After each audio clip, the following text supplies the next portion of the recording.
Okay. No, but things are sounding good. I always like... Go. No, it's fine. Yeah, it's still recording, so that's fine. Let me crack open my coffee so I can actually get into this thing. ASMR. You know the condensed milk comes in a squeeze bottle now? Really? It's like a game changer. Like my entire life, it's always come in that like can thing. Yeah, exactly. And it's super irritating to make, like, because it just drips so messy. You have to like use a can opener, but they come in a squeeze bottle now, and I think they sell them at Ranch 99. I've been trying to find it. Is it like the same quality though, or it's the same brand? Because sometimes I feel like when they change it, things in squeeze bottles do not taste as good as things in jars sometimes. I think it's like relish and squeeze. I don't eat relish. I don't really eat relish either, but squeeze it like the convenience of the squeeze bottle but somehow QB mayo. changes. But QB's never come in a jar, has it? Ew. Yeah. Okay, whatever. It's the Heinz stuff. It's the Heinz stuff that always get to me. I'm like, Sir Kensington's best like relish ketchup mayo brand. Interesting. Yeah, okay. like their ketchup actually is not artificial. I don't know, just try it. Okay, Kensington. Yes. Hello, Mental note. dude with a mustache. So I do write some notes for the before the pod section as just things to talk about. Firstly, have you tried the new YouTube music? Have you heard about that? So there's a new YouTube music for creators that you can pay into, I guess. I've seen it on my like dash, but I have not. Okay. Because I use my own. Yeah, I don't know anyone who uses it, but then I also like haven't paid for music in a while either. I used to use this program called Upbeat. Okay. And I got a like influencer referral from it, so I didn't have to pay for a year. And it was good, but it wasn't like good enough for me to really want to pay again. Not enough variety. Yeah. And so the only reason why I would be interested in this YouTube music is if it... Is it free? No, I think it's like you need to pay per month or something, which is already kind of like a deal breaker. Yeah. But if you're able to use like copyrighted music for free, then I would be really into it. Yeah, like more popular songs, right? Yeah, like anything on TikTok, that would be interesting. I don't know. Because I would assume if they're launching something like that, there has to be some, like, it can't be it like... It has to be a catch. It can't be like their free music library, because that sucks. Yeah, it has to be like a better value. I still use it, don't hate me for that, but... YouTube bans you. Yeah. But, like, I feel like if they give some sort of unique value proposition compared to, like, other music sites, then it's like, okay, maybe I want to use it. Right. But there's so much competition out there, so I don't know. Maybe it's, like, the convenience of it, but I don't know. Yeah, I just want to know what's different from all the other ones out there, just because no one has entered a space where you're able to use copyright music unless it's, like, TikTok and stuff like that. And I think that's only okay because they pay so much money, and then you're only using like 6 or 10 seconds. And it's such a big deal with YouTube because back in the day, like people were using copyright and they got paid, and then a lot of people got into like lawsuits, like Michelle Phan. Like back when she did her makeup tutorials or whatever, she was one of the first like YouTube pilgrims or whatever, and then she got into this huge lawsuit and she created Thematic, which is her brand for free copyright music for YouTubers. I always forget that she created Thematic. Yeah, so she is like the investor in it, and like I used to use it, but then I switched off because there wasn't enough like variety of music or whatever. But it's like stuff like that. So I would be interested to see what happens with the YouTube one.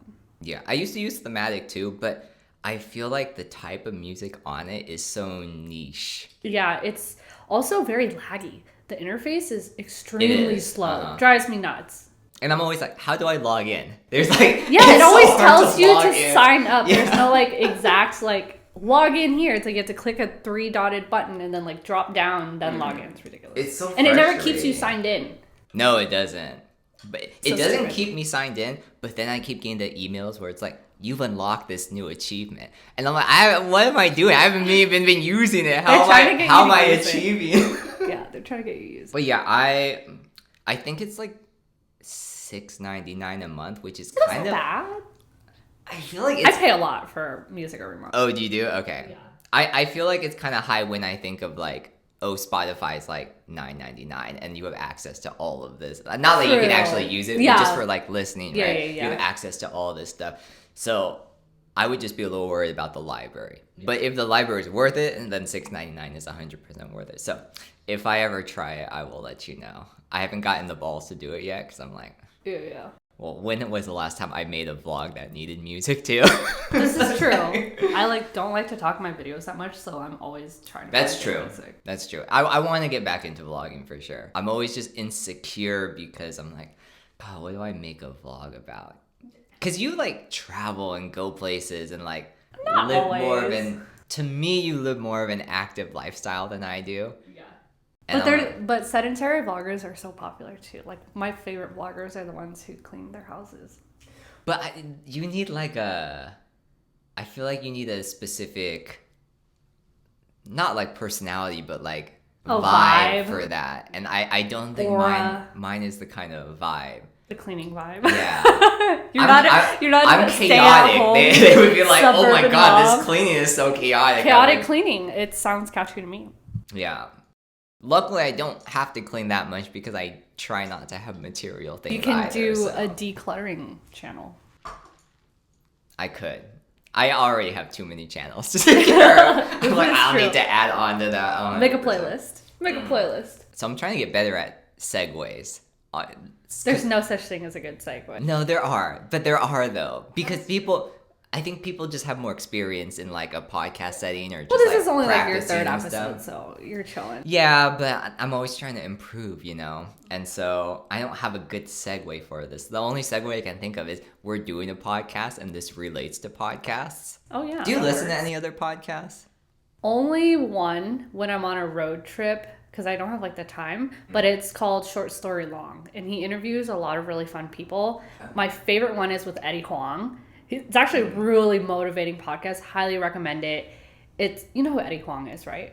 So he's the guy from Fresh Off the Boat. Like, yes. It follows his story, though he, like, dropped out of the show. But it was, like, with Constance Wu and, like, the other guy. Wait. He's the, like, what the story is based off of, right? Yes, he's like not in it. And the writer, yeah, and there's a kid that plays him in it. Yes. But he is such a hustler, and he's so down-to-earth, authentic. And he talks about authenticity in that episode for Short Story Long. And it's really, really good. And he's funny. He's also on Hot Ones. His Hot Ones episode is also... He's on Hot Ones? Oh, I need to see that. His Hot Ones episode is freaking hilarious. I'm not going to, like, spoil it. Because I literally, like, was LOLing the whole time. It's really funny. Okay. I listen to 2 podcasts right now.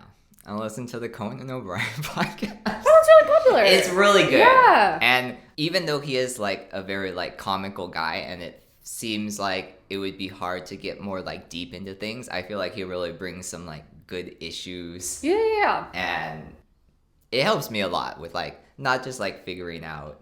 Is it like lifestyle topics or? A lot of it has to do with like entertainment and acting because a lot of the people that he brings in surrounds around that. But yeah, I think just getting more of a glimpse into that industry. Yeah, from like, someone who's been in there. Yeah, and realizing that, everyone's still people, right? Yeah. Even if they're put on a pedestal or they're like doing something different, like everyone's struggling the same way, right? Yeah. So that's really enlightening to me. And I listen to one called Artist on Artist on Artist on Artist. And 4? Yeah. And so it's these 4 comedian people. And it's all about like they pick a like interview topic of like certain people that in the entertainment industry, and they kind of like emulate them. Okay. In a like kind of, what do you call it, like not like stand up, but it's like everything's like off the cuff. So like one episode. Okay, you're losing me. Is it kind of just like you had to just be there for the podcast? It kind of is, but like one example would be like they all pretend to be like the parents of child actors. Oh, like a mock? Yeah, it's like a... Okay. Yeah. I gotcha. It's really funny, and I enjoy it, and you should check it out. What is it? It's Artist on artist, but it's like AOA. I'll send it to you later. There's also, now that you talk about it, there's another one. Back when I was really into my entrepreneurship phase and I needed like motivation, Barbara Cochran from Shark Tank runs a podcast. Oh, okay. Yeah, and it's like really short ones, which is why I got into it. And like each episode goes through like different businesses that she mentors, or people who are business owners like call in and stuff like that, and they give examples of like success, failures, and she does little snippets. And she's like a very well-known like real estate agent now, but a lot of really fun business tips and very short snippets. So I like the short podcast stuff, but mine always turn out to be over an hour and 30 minutes long. So I'm like, oh. There's always room for long form content. It's true. And I try to cut it down too. But ever since I saw Barbara on TikTok showing off her house, I've been like, oh, Barbara. Because she was like, oh, I pay $10,000 for utilities each month. And I'm like, oh, but her story is really humbling, because she started from like, she had like 10 siblings. They stayed in like a 1-bedroom, and she just kept like building wealth. And now she's like this real estate mogul. I don't know. Like, she's just been hustling, and I feel like that's really... She created her own fame, actually, because, like, quite literally, she put herself in an ad where she claimed her value. Like, she created her own index, like the Barbara Cochran Index or something, and it was, like, basically the real estate measurement of how certain homes are being valued at, and she just published it in an ad, and everyone's like, oh, like, this new index like measurement, like this is so wild. She made her own like top 10, 40, Forbes 30, whatever, and then people started following it. But all she did was just make it up and put it in an ad or something, and then people started following her, and that's how she got into the real estate game. Kind of wild. I need to start making stuff it's up. Like fake it till you make it. That's basically what she did, and it was like pretty awesome. Yeah. But the reason why I brought up podcasts is because there's a podcast that went viral recently because they were doing a podcast in a coffee shop. Which, first of all, I have questions. But then a car ran into them.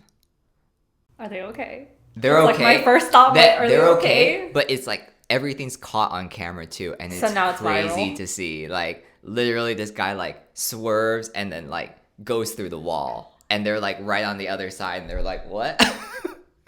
Oh my god, that's wild. And so now I think podcasts are things to do because oh my gosh, that's so wild. Well, let's hope you don't get hit by a car or like an airplane doesn't fly into this window right now. No, I think we're safe. But are we though? Like if a cafe got hit, like I don't know. First of all, I don't understand the idea of like podcasting in a cafe. I feel like that's so uncomfortable to me. Like are you even allowed to do that?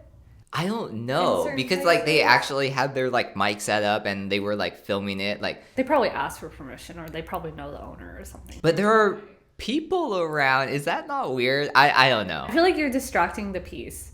It's like people come to a cafe to like chill or have like background vibes, but if there's like someone producing there, it's having a conversation and talking is a completely different thing. Yeah, like if you're but just to set everything up, that's like extra. Exactly. And but hey, they got balls. Like, it reminds me of the time I went to Seven Leaves with a friend, and it was like really loud in there for some reason. I was like, what's going like EDM music, and I was like, oh, this is a vibe, but like not a vibe for like Seven Leaves for me. Like I feel like that's more kind of like wait, they were playing EDM or the staff? Well, so I didn't know, but so then we took a seat, and there was a guy, and he was like really like adamant on his computer, like very like and I was like, oh, what's he doing? And it turns out that he was playing Osu.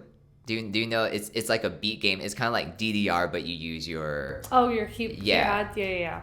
But he was playing it through his speakers, and that was his music. It wasn't even the cafe's music. It wasn't the cafe's music. They didn't kick him out. It was loud. It was because I thought it was like the surround sound of the cafe. Was he invited as like a guest DJ that day or something? No, because he was just at a random table doing it. It's not even like people were crowding around him. Like, you know, people like crowd around DDR machines because they're like, this guy's insane. No one was crowding around. That's so weird. And so even the staff kind of like came up to him a few times being like, hey, can you like turn that down? But wouldn't you just wear like headphones? Wouldn't it be better audio anyways on headphones? Wouldn't you just do that at home? That's what. Because I don't know if he was like so adamant on getting attention that he had to do that in a public space. It's so random. I wouldn't. But I was like, this is weird. I mean, he must have been good because he was like getting those beats, but I was like, oh, okay. He's too caffeinated from this. And so that's why I'm always like, the line between disturbing the peace. Yeah, that's for sure disturbing the peace. Yeah, that for sure. Like, how many decibels are you, like, playing at that point? Like, I don't know. But even just podcasting, I'm like, is that really disturbing the peace? I don't really know. Because, like, I wasn't in a setting there where, like, I would be able to hear them or anything, too. Yeah. Maybe that would make a difference. Or if they were, like, kind of far off from everyone else. But just with my confidence alone, I wouldn't be able to do that and feel good about myself, right? I can barely complain about an order, like, when I'm eating, let alone do that. No, I couldn't do it. Not in Asia. Like, you wouldn't do that in Asia. No. No. That's true. They weren't Asian, so maybe that's why. I don't know. It's funny. And then the last thing I have for this segment is the best tea spots in the Bay Area. I want to know if you have an update on that. Because you're my tea girl. You know what's up. Like tea? Milk tea? Like milk tea. Boba? Oh my god. Like, I mean, easily we can list our favorites. I think it's like TPT. Yeah, Seven Leaves. 7 Leaves. I feel like T-Top is pretty good every once in a while. T-Top is good. It's really hard because there's so many shitty boba shops nowadays, and it's just one's just open on every corner just for the hell of it. That's true. And there's like not quality anymore. And I think I did a poll like last year, and since then like more and more boba shops have opened up. Mm-hmm. But everyone agrees like everything is just IG worthy. Because I recently went to like the Peninsula, which is like the San Mateo area, to get boba, and it cost $16 for 2 cups of boba, and it wasn't even like a extra large with extra toppings specialty drink. Two drinks. 2 drinks. It was $16. Not 2 cups just with boba inside and no liquid, right? It was like actual drink. Oh yeah. But it was like that with toppings, and it was $16. I'm like, why are people charging this excessive amount for boba now and it wasn't even good? I was very upset.